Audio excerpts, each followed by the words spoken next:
بسم الله والحمد لله الحمد لله الذي هداني لهذا وما كنا لنهتدي لولا أن هدانا الله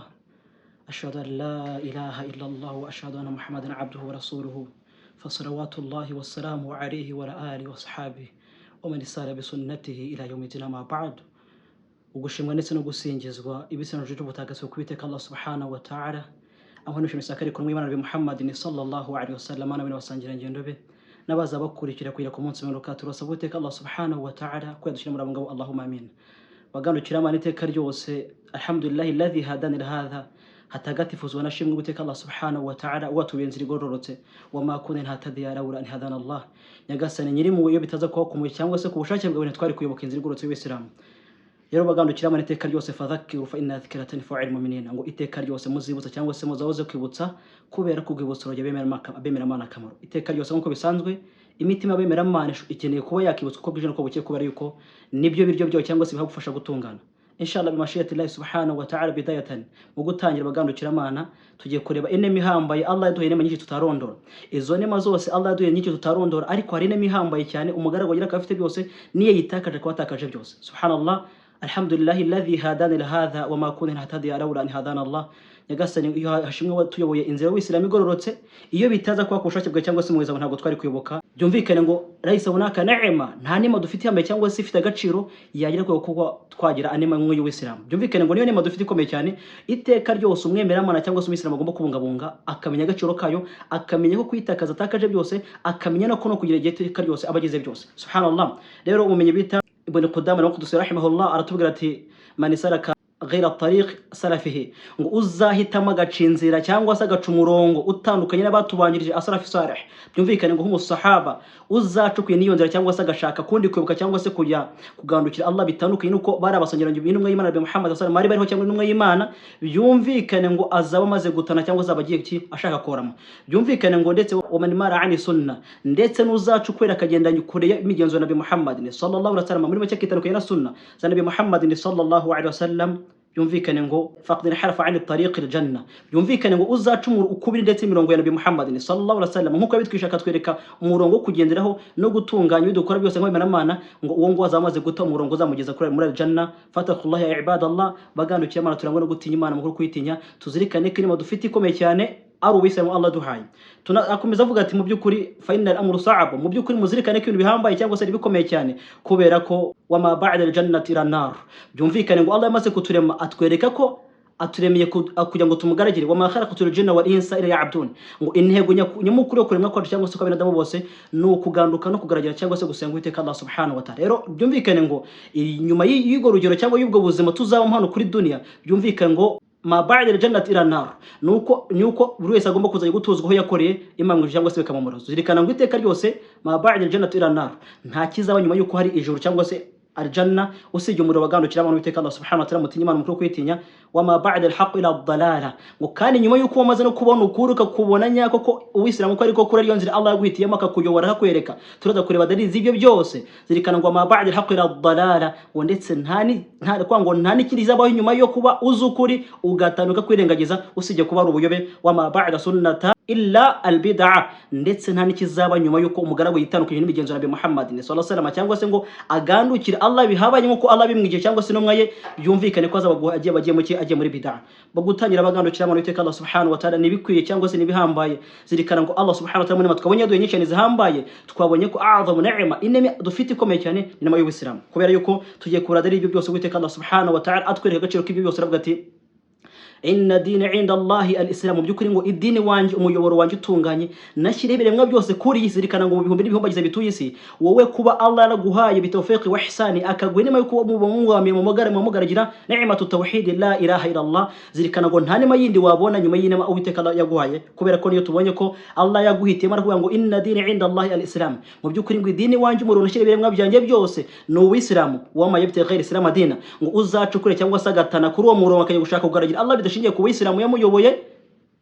fariqbal minhu ngo Allah ngo ntazakira iyo dini. Byumvikane ngo uyu munsi none zirikana ko uri mu idini Allah yaguhitiyemo, zirikana ngo abandi mu gihe batanye bari mu bindi cyangwa se berekana ko basenga Imana ariko bayisenga mu buryo bataberetse, zirikana ngo rero inimikomye cyane. Allah ati inna dini inda Allah al-Islam, mu byukuri ngo idini wanyu w'Islamu, wa ma yabtaghi ghayra al-Islam dina fariqbal minhu wa huwa fi akhirati min al-khasirin. Ngo uzahitamo kuganukira Allah ariko bidashiye mu Islamu ntago Allah azabyemera, wa huwa fi akhirati min al-khasirin. Sinibyo gusa ngo nuko ku munsi w'urukazisanga muke ubanyakagana makuba fari'adhu billah, tukishitinga kuri Allah atwere ko murabonga Allahumma amin. Ariko nanone Allah subhanahu wa ta'ala twereka ati wama yushaqqi ar-rasul min ba'di ma tabayyana lahu al-huda, ngo uzatana gacukwi n'ibyazwe nabi Muhammad sallallahu alaihi wasallam nyuma yuko yeretswe kurakerekwa ko ubisilamu yo dini yo Allah yamuhitiyemo iruta izindi zose, nta buyobe ariyo y'umurongo Allah hitiyemo intumwa zose n'abahanuzi bose n'ibiremwa byose bituye ku isi. Watabi'a ghayra sabila mu'minin, agahitamo gutana kaba umupfayongo akayoba. Watabi'a ghayra sabila mu'minin, ntaje akagiye mu nzira yindi tarebemera Mana, no wallahi ma tawalla wa nusrihi jahannam wa sa'at masira, agatinzira Allah yamuhitemo nk'umwemera Mana, akitanuka yabemera Mana, akamupfafa kumupfayongo, no wallahi ma tawalla. Allah turamufata tukamureka akamupfayongo muri ubwo bupfayongo bw'akayoba, wa nusrihi jahannam wa sa'at masira, ngo yarangiza ariko tukamurindiza kuko ku munsi w'uruka iherezo ry'ibi cyangwa se jahannam. Fari'adhu billah, bagarukira amana iteka ryo zirikana ngo inna dini inda Allah al-Islam, mu byukuri ngo idini wanyu w'Islamu, wa ma yabtaghi ghayra al-Islam dina, ngo uzacukubira cyangwa se agatana akamupfafa akamupfayongo akayogushaka Allah bitari muri iyo nzira, fariqbal minhu, Allah ati ntago nzakira iyo dini cyangwa se kwanga ubwo buyobe bwe, huwa fi akhirati min al-khasirin. Sinibyo gusa nuko ku munsi w'uruka zisanga abanyagihomba. Iyo ni dalili ya mbere. Ariko Allah agakomeza atwereka ati al-yawma akmaltu lakum dinakum, uyu munsi mbujije idini ryanyu, wa atmamtu alaykum ni'mati, mu byukuri ngo ndihundagazamo ingabire zose ibyo muzakenera byose uko muzaho byose, wa raditu lakum al-islam dina, ngo ndaje mbereka ko cyangwa se mbahitiramo ko Ubuislamu ko buzabera indorogoma cyangwa se dini muzarokokera mukabona agakiza gahambaye, agakiza tukabonye karuta kandi gose. Wama ba'duna ila al-jannati wa ila an-nar, ngo nuko nyuma ko dusoza ubuzima bwacu kuri isi ntahandi abagaragu bazatozwa imma ila al-jannati aw ila an-nar, nuko kujya gutuzwa muri al-janna cyangwa se bakajya umuriro. Ndetse wama ba'da al-haqqi ila ad-dalala, ngo ni nuko none umugaragu yamaze kunyukura kwirengagiza nuko atanakajya mu buyobe. Wama ba'da sunna, ndetse nuko umugaragu watanya ntakore bigendera Nabi Muhammad sallallahu alaihi wasallam yamwigishije, nuko bagiye kujya guhanga cyangwa se akajya bihimbano. Fari'adhu billah, tukikiye kuri Allah subhanahu wa ta'ala tukabamara ngo Allahumma amin. Bagandukira Mana Allah twereka iteka ryose buri munsi tuvibuze mutuzi bana katwereka ati ya ayyuhalladhina amanu taqullaha haqqa tuqati, ngo yemwe bamera Mana nyakuri cyangwa se mwamaze guhabwa kalimatu tauhid la ilaha illa Allah, zirikana ngo icyo Allah guhamagaye kwereka iteka ryose ya ayyuhalladhina amanu, muri sifa nziza kuba waramaze kuba wava mu bapfayongo mu bapfafa bayobye, akakwereka ko uri umwemera Mana. Taqullaha haqqa tuqati, ngo gandukira Allah mukuru kumugandukira, umutinye muri kumutinya, wala tamutuna, ngo nabyo wakora byose ibyo hari na byose, urubyaro washaka muri isi, imitungo washaka yose, zirikana ngo icyo wakashaka cyose, wala tamutuna, kuretse kwigihame cy'uriti ibiri byose, wala tamutuna wa antum muslimuna, ngo ramye ntuzabe kuri cyangwa se ube kuri isi cyangwa se itandukanye n'ubuzabagano kuri dunia illa wa antum muslimuna, utari umwemera Mana nyakuri. Subhanallah, zirikana ngo baganukira Mana iteka ryose Uislamu n'imihambaye cyangwa se niyo nema ufite ihambaye, nyuma yo kwitakaza ntacyo uzaba ufite, kubera yuko tugiye kureba Uwiteka Allah subhanahu wa ta'ala akatwereka izindi aya zigaragaza ibingi byose. Zirikana ngo kugira ngo turebe mu ntumwa zibona cyangwa se abahanuzi babayeho, turebe agaciro kumenya agaciro ku Bisilamu, kwa ngo intumwa zose abahanuzi bose babayeho nuko inzira yabo cyangwa se umurongo wabo wari Uwisilamu. Zirikana ngo nta ntumwa nimwe yabayeho mu ntumwa zabayeho kuri isi usibye ko zose zari Abisilamu, ni nacyo zamagara umma cyangwa abantu bose boherejwemo kugira ngo babereke uburyo bwo gusengeramo imbose bw'Imana Uwiteka Allah subhanahu wa ta'ala. Zirikana ngo Nabiyullah Ibrahim alayhi salatu wassalam, zirikana ngo we umurongo yariho nane Uwisilamu. Zirikana ngo ubwo we yaraza agaciro ku Bisilamu akamenya agaciro kabyo, qala lahu rabbu aslim, Allah mugati mu byukuri Ibrahim aslim, faqala aslamtu rabbil alamin, Ibrahim ati mu byukuri nce bupfu cyangwa mbaye Umwisilamu ku Uwiteka Allah subhanahu wa ta'ala. Hadha Nabiyullah Ibrahim alayhi salam. Zirikana ngo intumwa zose uko zabayeho nta numwe utari Umwisilamu, nta ni numwe itigeze ibaho cyangwa se ngo amagara abantu kuba bakiba Abisilamu. Ariko zirikana ngo uyu munsi wa none turebe igiteye agahinda, ese ni bangaye mu babyeyi basobonekeye agaciro ku Bisilamu, bamenye ko aribwo aricyo kintu kiri ari umutungo urenze indi yose umuntu agira akabatunze byose no kugitakaza gatakaza byose. Zirikana ngo Nabiyullah Ibrahim alayhi salatu wassalam, mu byukuri Ibrahim alayhi salatu wassalam yagira urubyaro rwe inama, wa Yaqub alayhi salam avuga ati ya baniya,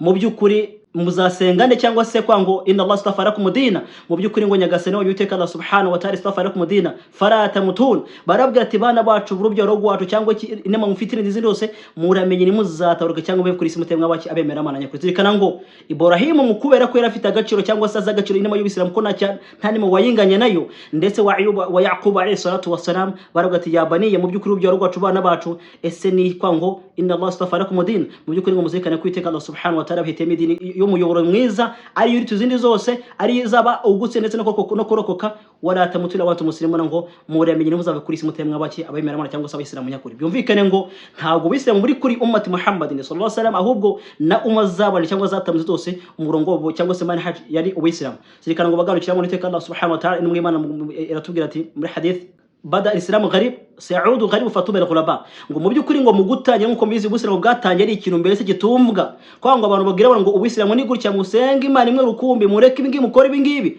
abantu bakavuga ati bakabona gharib ari bitangaje kuri mu maso yabo inumwe Imana avuga ati hari kizagera ubu ubusiramu bwongera busire kuri wa murongo cyangwa wa murongo wa kera abantu bumve ko ari ibintu byitangaza uyu munsi subhanallah zirikana ngo abantu kubera kutamya agaciro k'inema uravuga ati nyaboneka Allah guteka gutya ubusiramu ni gutya ahubwo ati ibyo ngibyo ni ibintu byo muri asatil awwalina nibyo muri jahiliya cyangwa hahise twi munsi none turi muri digital akakwereka ko ubusiramu munsi none nta gaciro ufite kubera ko lisababil jahl kubera ko afite ubuji cyangwa zasobora cyagaciro cyangwa sikiramo ubusiramu zirikana ngo rero inema ihamba ufite ko ngo zikane ko ubusiramu ariko munsi nimwe ati ubusiramu bwatangiye mbese